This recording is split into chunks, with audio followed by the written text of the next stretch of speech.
Hepinizin yakından takip ettiği ve bildiği gibi 5. dönem toplu sözleşme görüşmeleri 1 Ağustos günü gerçekleştirilen ilk oturumla başladı. 16 Ağustos'ta yani dün itibariyle de kamu işveren heyeti masaya ilk teklifini sundu.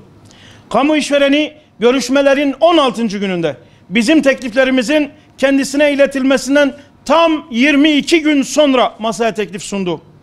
Kamu işvereninin toplu sözleşme masasına sunduğu ve kamuoyuna duyurduğu teklif gecikmeyi unutturacak kadar vahim bir içeriğe ve eksikliklere sahiptir. Kamu işvereninin teklifi teklif gecikti siteminin ve tepkisinin ötesinde teklif geçiştirildi, masa önemsizleştirildi ve alın terimiz değersizleştirildi tespitlerini ifade etmeyi ve buna dayalı tepkileri hayata geçirmeyi hem gerekli hem de haklı hale getirmiştir. Toplu sözleşme sürecine dair sitem ve tepki cümlelerinin sayısının ve dozunun yükselmesi, kamu işvereninin masaya geç teklif sunma gayretinin ve sunduğu teklifin garabetinin semeresi olarak görülmelidir. Kamu işveren heyetinin geç kalmış ve geçiştirilmeye odaklanmış teklifinin içeriğinde bize teklif edilmesi bir tarafa, masanın çevresinde dahi terennüm edilmemesi gereken oranlar ve rakamlar yer alıyor. Hükümetin masaya sunduğu ilk teklif, güçlü Türkiye imkansız, büyük Türkiye anlamsız ve yeni Türkiye gereksiz fikri sabitinde debelenen dışında hiç kimsenin aklına yatmaz, gönlünü rahatlatmaz. Hükümet bu teklifin yeni, büyük ve güçlü Türkiye hedeflerini ve gerçeklerini yok sayanlara can suyu vermek, kamu görevlilerini enflasyona ezdirmeme kararından da açıkça vazgeçmek olduğunu görmelidir. Daha da önemlisi hükümet kalkınmayı önemsediğine, adaleti öncelediğine dair ispatı ve icraatı toplu sözleşme masasına sunduğu yeni teklifle hem teyit hem de tescil etmelidir. Değerli basın mensupları, çok değerli yol arkadaşlarım, Memur Sen Konfederasyonu'nun ve yetkili sendikalarımızın toplu sözleşme teklifleri teşkilatımız, üyelerimiz ve kamu görevlilerimiz tarafından duruma uygun, çözüme matuf, içeriye makbul, maliyeti ve mahiyeti makul teklifler olarak kabul gördü. Bu kabule rağmen kamu işvereninin 24 Temmuz'da sanki kendisine hiç teklif sunulmamış, kamu görevlilerinin mali ve sosyal haklarına, demokratik ve sendikal haklarına, özlük hakları ve çalışma şartlarına dair tekliflerinden bir haber kalmış bir profil çizmesini ne kabul edilebilir ne de anlaşılabilir teklif olarak görmekteyiz. Hükümetin masaya sunduğu 2020 ve 2001 yıllarında maaş ve ücretlere yansıyacak artışlara ilişkin teklifini hatırlayalım. 2020 için %3,5 artı %3, 2021 için %3 artı %2,5. Bu oranlar hükümetin açıkladığı ekonomik hedeflerle uyumlu değildir. Bu oranlar hükümet tarafından deklare edilen enflasyon tahminleri ve beklentilere uygun değildir. Hükümetin teklifi faiz oranlarındaki düşmeyi, kurdaki aşağı yönlü hareketi, elektrik, doğalgaz ve diğer temel ürünlerin fiyatlarındaki yukarıya yükselişi doğrulamıyor ve aksine yok sayıyor. 5. toplu sözleşme masasına dün itibariyle sunulan kamu işvereni teklifi, kamu görevlilerine büyümeden pay vermeme haksızlığı, sona ermesi gerekenin aksine kamu görevlilerine bütçeden pay vermeme hastalığı eklenme çabası olarak da görülebilir. Siyasi irade, toplu pazarlık masasına kamu görevlilerini refaha kavuşturma değil, cefayla buluşturma teklifi sunduğunu görmelidir. Teklifin eksikliklerini ve hatalarını da bir an önce gidermelidir. Emek kesimi için toplu pazarlık masasının anlamı evdeki bulguru kaybetme kaygısı olmaksızın dimyata pirince gitmelidir. Kamu işvereni hem dimyata pirince gitmemize engel olmak hem de evdeki bulgurun değerini azaltma gayetindedir. Buna seyirci olmamız da kayıtsız kalmamız da beklenmesin.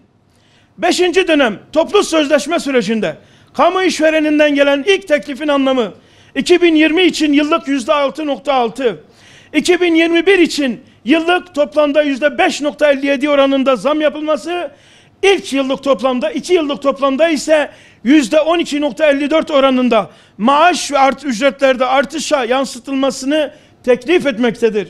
Bu durumda kamu görevlilerine ve onların yetkili temsilcileri konumunda konfederasyona ve sendikalara şu söylenilmektedir: 2020'de maaş ve ücretlerinize enflasyon beklentisinden daha düşük oranda zam yapılmasını kabul edin.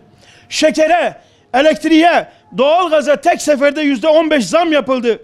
Fakat maaş ve ücretlerinize 4 seferde %12'nin biraz üzerinde zam yapılmasını normal kabul edin. Yetmez. Gecikme zammı aylık %2,5, yıllık %30 iken maaş zammının yıllık %6'lar ve 2 yıllık toplamda %12'ler seviyesinde olmasına aldırış etmeyin deniyor. Merkez Bankası'nın 2020 ve 2021 için enflasyon hedefi %5. Aynı yıllara ait enflasyon tahminleri ise %9,5 ve %5,9 iken aynı yıllara ait beklenti anketlerinin sonucu ise sırasıyla %13,9 ve %11,5 olarak kayıt altına alınmış.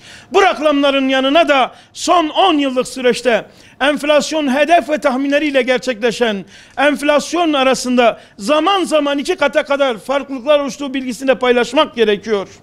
2019 yılında uygulanan yeniden değerlendirme oranı %23 iken mevcut tutumu devam ederse 2020 yılında uygulanacak yeniden değerlendirme oranı %27, %30 bantında olacak iken bir başka ifade ise kamu tarafı bazı harçlara ve ücretlere gelecek yıl %27 oranında zam yapacak. Ayrıca Cumhurbaşkanlığı hükümet sistemiyle birlikte hükümetin bütçe teklifinin meclis tarafından kabul edilmemesi halinde bir önceki yılın bütçesinin ilgili yıldaki yeniden değerlendirme oranı kadar artırılması uygulamasına geçilecek. Buna bağlı olarak 2020 yılı bütçe teklifi meclis tarafından kabul edilmemesi halinde 2019 bütçesinin 2020 yılı için belirlenen yeniden değerlendirme oranı kadar artırılması söz konusu olacaktır.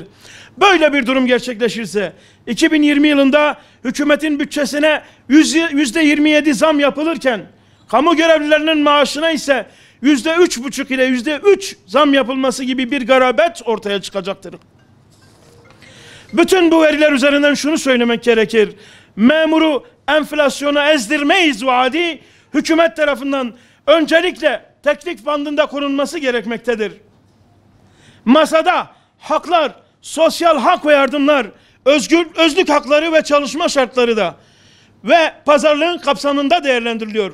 Hükümetin masaya sunduğu ilk teklifte ek göstergeden kademe derece sınırlandırmasının kaldırılmasına, teklifimizde yer alan taban aylığa seyyanen zamdan, refah payına, sözleşmeli personelin kadroya geçirilmesinden, kılık kıyafet yasağının kaldırılmasına, gelir vergisi mağduriyetinin son bulmasından, dayanışma aidatı ve toplu sözleşme ikramiyesine, yerel yönetim seçimleri sonrası iş güvencesine ve sendikal haklara yönelik saldırılardan, keyfi ve eziyet edici geçici görevlendirmeye, genel toplu sözleşme kapsamındaki birçok konu başlığı hiçbir şekilde dikkate alınmamış ve bunlarla ilgili teklif içeriğine asla yer verilmemiştir. Bu bakımdan kamu işverenlerinin teklifi sonrasında ne makul ne de makbul bir teklif var. Sadece ma'lul bir teklif var dedik. Bu teklif yeni Türkiye'yi görme, büyük Türkiye'yi yansıtma, güçlü Türkiye'yi yaşatma noktasında ma'luldur. Bu teklif refahı tabana yayma, gelir dağılımında adaleti sağlama açısından ma'luldur. Bu teklif Türkiye'nin kamu görevlilerinin beklentilerini karşılayacak cüssesi, alın terinin hakkını teslim edecek bütçesi yok cümlesine inanmamızı beklemek nedeniyle fikren, ilmen ve ahlaken ma'luldur. Bizler kamu görevlilerinin standartını yükseltecek, dertlerini küçültüp bitirecek teklif beklerken karşımıza çıkan teklif vaat ettiği standart düşük, ürettiği skandal büyük niteliktedir. Biz örgütlü gücümüzü yetersiz tekliflere tepki vermekten kaçınmayız. Fakat biz örgütlü gücümüzü için değil, hak ettiğimizi bize teslim edecek teklifleri takdir etmek için kullanmak istiyoruz. Yeni bir teklif ve yeni bir eşik bekliyoruz. Türkiye'ye inanıyor ve Türkiye'nin gücüne itibar ediyoruz. Memur Sen Diyarbakır İl Temsilciliği olarak ilimizdeki Memur Sen teşkilatları ile birlikte toplu sözleşme sürecini yakından takip etmeye, bizleri memnun edecek her konuda destek, üzecek ve gelecek her konuda tepki vermeye hazır olduğumuzun bilinmesini istiyoruz. Diğer taraftan ilimizdeki parti yöneticilerinin, başkanların, özellikle İktidar Partisi'ne mensup milletvekillerinin toplu sözleşme noktasında sorumluluk almalarını, hükümet kanadına yönelik baskı ve beklentileri, iradesini oluşturma noktasında bizlerle birlikte hareket etmeleri çağrısında bulunuyoruz.